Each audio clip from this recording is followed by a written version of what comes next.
Olá, tudo bem contigo? Espero que sim. Bom, falaremos agora sobre a Justiça Eleitoral. A Justiça Eleitoral ela foi criada em 1932 e foi prevista no primeiro Código Eleitoral nesta data. Logo depois, ela foi então constitucionalizada em 1934. Devemos observar que também nesse contexto surge o voto feminino. Em 1937, com uma nova Constituição, a chamada Constituição Polaca, de cunho ditatorial, a justiça eleitoral foi extinta, voltando então à sua existência em âmbito infraconstitucional em 1945, com a chamada Lei Agamenon, e sendo novamente constitucionalizada em 1946 e permanece assim até hoje. A função principal da Justiça Eleitoral como um órgão especializado do Judiciário é organizar, preparar as eleições. Ainda, também, ela atua de forma preeminente na resolução das lides que surjam em virtude do processo eleitoral. A composição da Justiça Eleitoral vem prevista na nossa Constituição e ela é formada então pelo Tribunal Superior Eleitoral, pelos Tribunais Regionais Eleitorais, pelos juízes eleitorais e pelas juntas eleitorais. O Tribunal Superior Eleitoral tem sede em Brasília e jurisdição em todo o território nacional. Ele é composto de forma a ter em seus quadros 7 membros, sendo 3 oriundos do Supremo Tribunal Federal. Destes, um será o presidente do TSE e um o vice-presidente. 2 oriundos do Superior Tribunal de Justiça. Destes, um ministro será o corregedor-geral eleitoral. E 2 advogados indicados pelo Supremo Tribunal Federal e nomeados pelo presidente da República.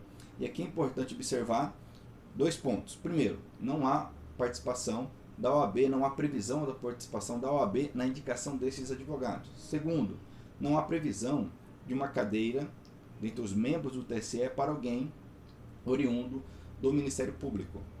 Muito embora tenhamos o Ministério Público Eleitoral que atue junto ao TSE, junto ao TRE, junto aos juízes eleitorais. Perfeito? Algo muito importante também de compreendermos da Justiça Eleitoral é que, apesar de ter um quadro próprio de servidores que são federais, uma vez que a Justiça Eleitoral ela é federal, especializada, ela não possui um quadro próprio de magistrados, uma vez que os membros do TSE, do TRE, os juízes eleitorais, exercem essa atribuição por designação pelo prazo de 2 anos. No âmbito dos tribunais, podendo ser renovado por mais 2 anos. Então, há um rodízio. E assim foi a escolha do nosso constituinte. Os TREs, por sua vez, são também compostos por 7 membros. Destes, 2 são desembargadores, serão desembargadores do Tribunal de Justiça daquela unidade federativa. Olha que interessante. São magistrados da Justiça Estadual. Mais interessante ainda, outros 2 serão juízes de direito do mesmo Tribunal de Justiça. Ou seja, serão magistrados de primeira instância atuando na segunda instância, nesse período de 2 anos, renovável por mais 2 anos. Nós temos ainda também um integrante oriundo da Justiça Federal, que dependerá se naquela unidade federativa houver sede de Tribunal Regional Federal, então teremos um desembargador federal atuando no TRE. Se não houver naquela unidade federativa sede de Tribunal Regional Federal, como é o caso do meu estado, Mato Grosso do Sul, então nós teremos um juiz federal de primeira instância atuando como membro do TRE. E mais 2 advogados indicados, novamente sem participação da OAB, e nomeados pelo presidente da República. Então olha que diversa essa composição, demonstrando uma cooperação entre os entes federativos, Justiça Estadual, Justiça Federal. No âmbito da primeira instância, nós temos então o juiz eleitoral, que também é um juiz de direito, nomeado, designado pelo Tribunal Regional Eleitoral. Então, por exemplo, em uma comarca, existindo 4 juízes de direito, esses se revezarão a cada 2 anos como juízes eleitorais para atuarem na zona eleitoral. Veremos logo mais que zona eleitoral não se confunde com comarca. E a Justiça Eleitoral, então, ela tem a sua competência prevista na Constituição Federal e no Código Eleitoral. Basicamente, o juiz eleitoral atua nas lides na primeira instância e atuando junto ao eleitorado, fazendo o alistamento eleitoral, essas funções administrativas, e na organização das eleições municipais. Suas decisões são passíveis de recurso para o TRE, o qual, por sua vez, exerce a jurisdição, preparando as eleições também no âmbito administrativo, preparando as eleições estaduais. E suas decisões também são recorríveis ao TSE, de uma maneira mais limitada, são com os chamados recursos especiais e recursos ordinários, previstos na Constituição e no Código Eleitoral. Ok? Bom, o que pode ser importante ainda nesse momento sobre a Justiça Eleitoral? Ela possui algumas funções que vão além do que normalmente se vê nos demais órgãos do Judiciário, do Poder Judiciário. Nós temos a função administrativa, que é comum aos demais órgãos, uma vez que a Justiça Eleitoral possui ali os seus servidores, realiza licitações, enfim. Mas ela também exerce principalmente a função administrativa na preparação das eleições. Interessante porque as eleições no Brasil não são organizadas pelo Executivo ou pelo Legislativo, mas pelo Judiciário, cujos membros não são oriundos de eleições diretas, de forma que haja uma imparcialidade na preparação das eleições. A função também jurisdicional, óbvio, não vou me adentrar nela, basicamente podemos definir como o poder de dizer o direito no caso concreto, diante de uma lide. Isso é comum a todo o Poder Judiciário, à exceção do Conselho Nacional de Justiça, que, mesmo sendo órgão do Judiciário, não exerce jurisdição. A função normativa, esta sim, merece um cuidado em sua análise. A Justiça Eleitoral, ela, conforme prevê o Código Eleitoral, no artigo 1º e no artigo 23, ela deve expedir instruções para a realização das eleições. Instruções estas que são chamadas resoluções. Então, em cada eleição nós temos resoluções que possuem força de lei, mas não podem inovar no ordenamento jurídico. E por possuírem força de lei, inclusive o STF entende a possibilidade de ação direta de inconstitucionalidade em face de uma resolução do TSE, o que já aconteceu. Nós temos um exemplo, a resolução do TSE, salvo engano, de 2016, que previu a necessidade de autorização do Judiciário para a abertura de inquérito policial. Então, é possível porque, apesar de não ser uma lei, apesar de ser infralegal, possui força de lei, não podendo, por óbvio, inovar no ordenamento jurídico. O parágrafo único do artigo 1º do Código Eleitoral diz: o Tribunal Superior Eleitoral expedirá instruções para sua fiel execução. E o 23, que trata da competência do Tribunal Superior Eleitoral, nos diz a mesma coisa. O importante aqui é que a Lei das Eleições, ela, no seu artigo 105, a Lei das Eleições, que é a Lei 9.504/97, no seu artigo 105 diz: até o dia 5 de março do ano de eleição, o Tribunal Superior Eleitoral, atendendo ao caráter regulamentar e sem restringir direitos ou estabelecer sanções distintas das previstas nesta lei, poderá expedir todas as instruções necessárias para sua fiel execução, ouvidos previamente, em audiência pública, os delegados ou representantes dos partidos políticos. Ou seja, há uma previsão, há uma segurança jurídica quanto a isto. Eu estou gravando esse vídeo em 2021. Ano que vem, conforme prevê a nossa Constituição, com margem de segurança jurídica e confiabilidade, nós teremos eleições presidenciais, eleições gerais, no primeiro domingo de outubro, havendo segundo turno no último domingo de outubro. Bom, então até dia 5 de março de 2022, o Tribunal Superior Eleitoral deverá então criar as resoluções, expedir as resoluções que tratarão da próxima eleição. E são de grande proveito, porque elas compilam a legislação eleitoral de forma a facilitar a consulta e a aplicação. Então, nós temos resoluções específicas, por exemplo, acerca de prestação de contas, acerca de registro de candidatura, acerca da realização e fiscalização da propaganda eleitoral, propaganda política. Então, essa função normativa que nós não percebemos, por exemplo, na Justiça Estadual, na Justiça Federal. E também os TREs podem, conforme prevê o Código Eleitoral, expedir suas resoluções. Outra função muito interessante da Justiça Eleitoral, que sobressai em relação aos demais, diversificado, é a função consultiva. Ou seja, é possível fazer uma consulta ao Tribunal Superior Eleitoral acerca de tese, também junto ao TRE. É o que prevê o Código Eleitoral, e nós sabemos que isso não é possível em outros ramos do Judiciário. Fazer uma consulta ao STJ, ao STF. O Judiciário não é órgão consultivo, essa é a regra. Ele se debruça sobre casos concretos. Ok? Ele se debruça sobre lides. Mas diz o artigo 23 que compete ainda privativamente ao Tribunal Superior Eleitoral responder sobre matéria eleitoral as consultas que lhe forem feitas em tese, por autoridade com jurisdição federal ou órgão nacional de partido político. Igualmente, o artigo 30 vai me dizer que é possível junto aos TREs. O juiz eleitoral, por sua vez, não pode se manifestar, não pode responder a eventual consulta. Então, em tese. E por que isso?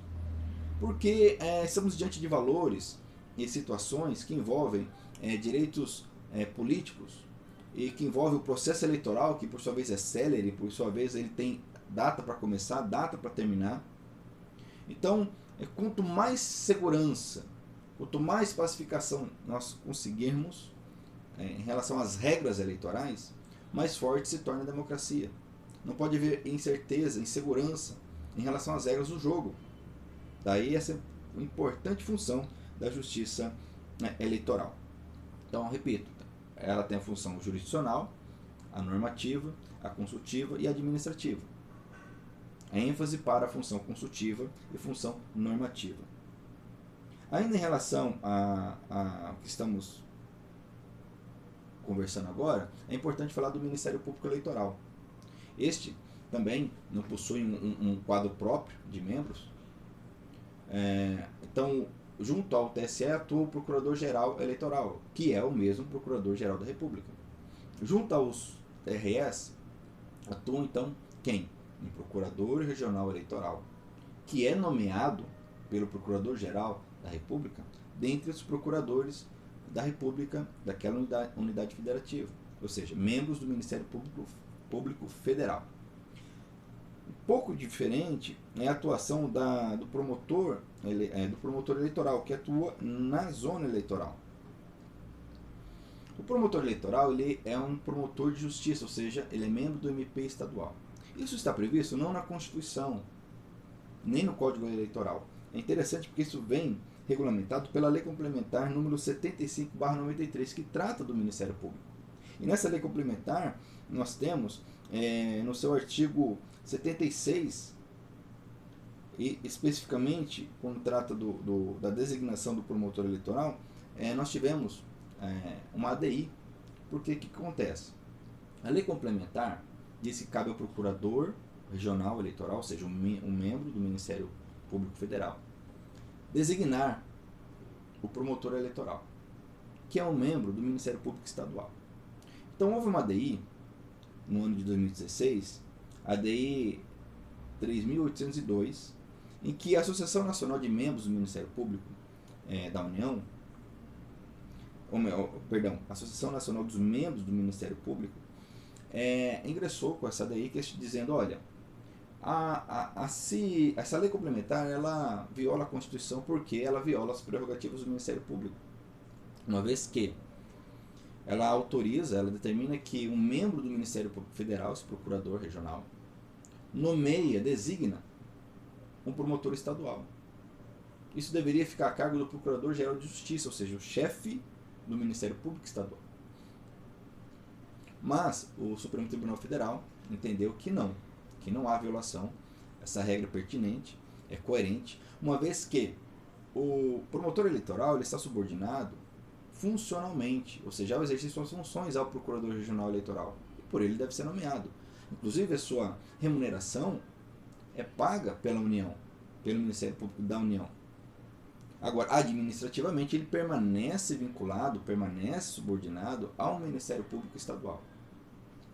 E eu já ia me esquecendo, dentre os órgãos da Justiça Eleitoral, além do TSE, do TRE, dos juízes eleitorais, nós temos a Junta Eleitoral. Essa que, por sua vez, tem um período de existência limitado no tempo, uma vez que ela atua diretamente na apuração das eleições. Ela é composta de 2 a 4 cidadãos nomeados pela Justiça Eleitoral e um presidente, que é o juiz eleitoral. Então ela julgará eventuais impugnações ao voto ali no momento da apuração da eleição. Ela também realiza, no âmbito das eleições municipais, a diplomação dos eleitos. E ela tem sua função atualmente muito esvaziada por conta do voto eletrônico.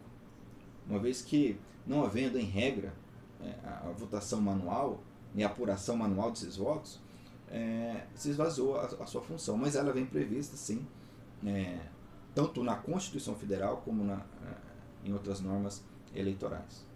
E com isso, acredito que tivemos aí um panorama da Justiça Eleitoral, de forma a compreender o seu funcionamento, compreender os seus quadros, compreender como ela deve funcionar. E o último ponto é sobre a divisão geográfica. Então, como eu disse, a zona eleitoral não se confunde com comarca. A comarca é o espaço geográfico onde um juiz de direito exerce sua jurisdição. Ok? Então, usando o exemplo de onde eu moro, Nova Andradina, Mato Grosso do Sul. Nova Andradina é uma comarca. Mas a zona eleitoral, ela faz as vezes da comarca, uma vez que ela é essa área geográfica onde o juiz eleitoral exerce sua jurisdição. Mas ela não coincide com a comarca. Mais uma vez eu uso o nosso exemplo aqui. A nossa zona eleitoral, que é a 5ª zona eleitoral, ela abrange Nova Andradina, que é a comarca, abrange Batayporã, que também é comarca, e abrange Taquarussu, que faz parte da comarca de Batayporã. Ok? E é possível também, em grandes cidades, mais de uma zona eleitoral. Então, não há de se esperar uma coincidência entre comarca e zona eleitoral. Nós temos a seção, que é o menor espaço geográfico dentro dessa organização, que é o local onde o eleitor exerce o seu voto, a sua seção. E nós temos a chamada circunscrição, que está diretamente relacionada à eleição. Então, no âmbito da eleição municipal, a circunscrição da eleição é o município. Quando eu falo em eleições estaduais, a circunscrição é a unidade federativa, o Estado. E quando eu falo em eleições gerais ou eleições nacionais, eu estou me referindo, por exemplo, à eleição de presidente, a circunscrição é o nosso Estado, República Federativa do Brasil. Então, atenção com isso, porque quando nós falarmos de condições de elegibilidade, quando falarmos de situações de inelegibilidade, é importante entender o que é uma circunscrição, porque ela delimita também nesse contexto de condições e de inelegibilidade. Eu encerro por aqui. Se você se sentiu aí instruído, se você gostou desse vídeo, não esqueça de curti-lo, de compartilhá-lo e também comentá-lo com sugestões e críticas, ok? Até a próxima!